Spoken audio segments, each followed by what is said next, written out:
Hi there, and welcome to this Explaining History podcast postcard. So, we're going to be talking about Franklin Delano Roosevelt, and we're going to focus on his life, his career, his policies, domestic, and his international foreign policies. So, what was Roosevelt's background? Well, in a country that doesn't have an aristocracy, Roosevelt was one of the closest things that you could get to being an aristocrat. He was from one of the oldest families in America. They were an old Dutch family, and his ancestors could be traced all the way back to the American Revolution. He was from a wealthy family from New York State, and the Roosevelts had been key political figures within New York State and within national politics for generations. Young Roosevelt grew up in great privilege and wealth, and he was introduced to US presidents as a young boy. He was taken on trips to Europe, and he was part of the society elite of America, and he knew it. The Roosevelt family was traditionally associated with Democrat politics, and throughout his career he maintained some fairly similar ideas. He believed that the state did have some role in intervening when the market had clearly failed. However, he was in no way socialist in his outlook, and he did not believe that the state's role was to take over the running of the economy.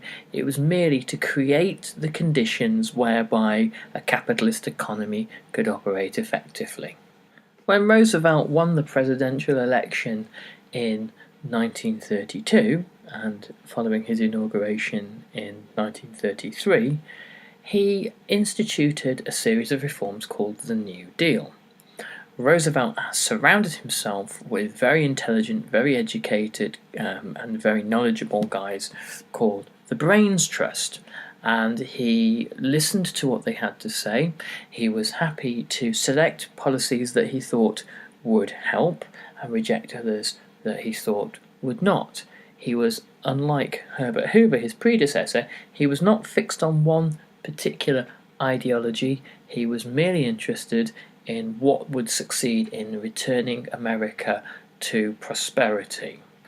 Roosevelt's New Deal policies were centered around a series of institutions he created called the alphabet agencies.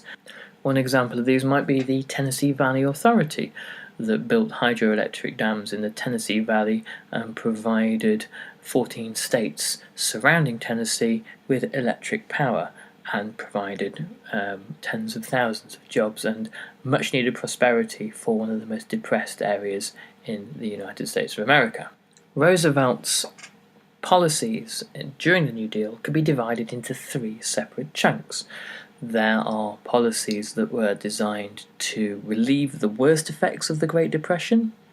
There were policies which were designed to help the country recover from the Great Depression, and there were policies that were designed to help the country reform itself so a depression couldn't happen again.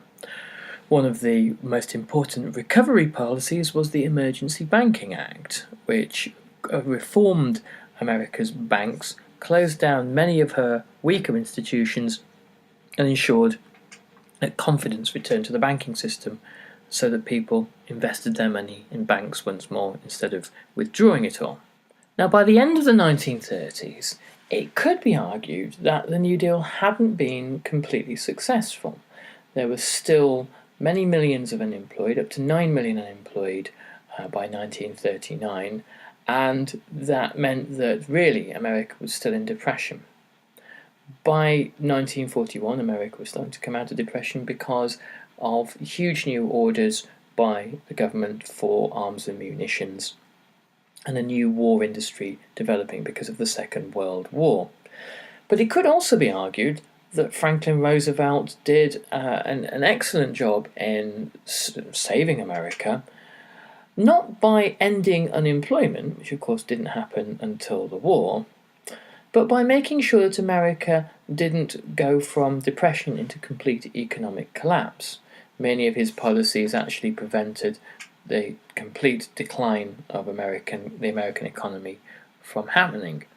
And it could also be argued that after the war, the real benefits of the New Deal started to be felt, and after 1945, sadly after Roosevelt had died, there was an enormous economic boom. Now the question remains, why did America join the war? In 1939, Franklin Roosevelt told his generals that America would not become involved. He told them categorically, we are not going in, when Germany invaded Poland, and then Britain then declared war on Germany. However, within 2 years, America had joined the Second World War on the side of Great Britain. Roosevelt had no love of the Nazi regime, and even though during 1939 and 1940 Roosevelt and the United States was not at war with Germany, he was sympathetic towards Britain's plight. Britain during this period was not being particularly successful at war and had been forced to retreat from the continent of Europe, leaving most of their equipment behind during the Dunkirk evacuation. Roosevelt wanted to find ways to assist Great Britain. However, during the 1930s, several neutrality acts had been passed, preventing American businesses from trading with countries who were at war. In December 1940, Roosevelt made a famous speech called the Arsenal of Democracy speech. It was a radio broadcast which urged Americans to support Great Britain. In his speech, he made it clear that if Britain was overwhelmed by the Nazis, then there would be no barrier between them and the United States. He said that the Atlantic Ocean, once had been a natural barrier between Europe and America, could now be crossed by aircraft and ships very quickly. The speech was the beginning of the end of America's isolationist policy. The isolationists in Congress had been very popular and very powerful prior to this. However, public opinion began to change. Public opinion also began to change earlier in 1940 during the summer, when war reports from Britain came back to America detailing the courage and heroism of Britain's Royal Air Force in the Battle of Britain, fighting against the German Luftwaffe to prevent Britain from being invaded. In 1939, a policy had been passed called the cash and carry policy. That meant that Britain was able to buy arms from America as long as they paid cash for them. America was not going to extend credit to Britain, could not be seen to do that, and they came to move the arms in their own ships. In September 1940, the US Navy gave Britain 50 destroyers, which were admittedly out of date, in return for access to British bases around the world. But in March 1941, the most important act was passed, which was the Lend-Lease Agreement, and this allowed Britain to have unlimited access to material resources, to arms and raw materials and foodstuffs that she needed to win the war, whilst America was still not fighting the war. However, the Lend-Lease Agreement was interpreted by the Nazis as an indication that America would soon be joining the war. It was also interpreted by Adolf Hitler as tantamount to an act of war. Help from America, shipped across the Atlantic to help Britain win the war, the ships that it was carried in were attacked by German U-boats, and effectively a war was being fought throughout the summer of 1941 between American warships and German U-boats. In August 1941, Franklin Roosevelt met with British Prime Minister Winston Churchill for the first time. He wanted to meet Churchill to get the measure of him, and Churchill wanted to meet Roosevelt to see if they were going to be able to work together to defeat the Nazi enemy. This is an interesting meeting. It's interesting because Roosevelt supposedly still had no intention of joining the war up to this point.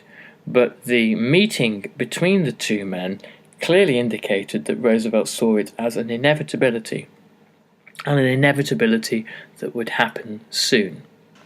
Roosevelt wanted to make sure that America would benefit from joining the war, and wanted to make sure that Britain's empire would no longer close off its markets to American trade. So there's every indication with the Atlantic Charter Conference in Newfoundland that Roosevelt was giving consideration to joining the Allied side.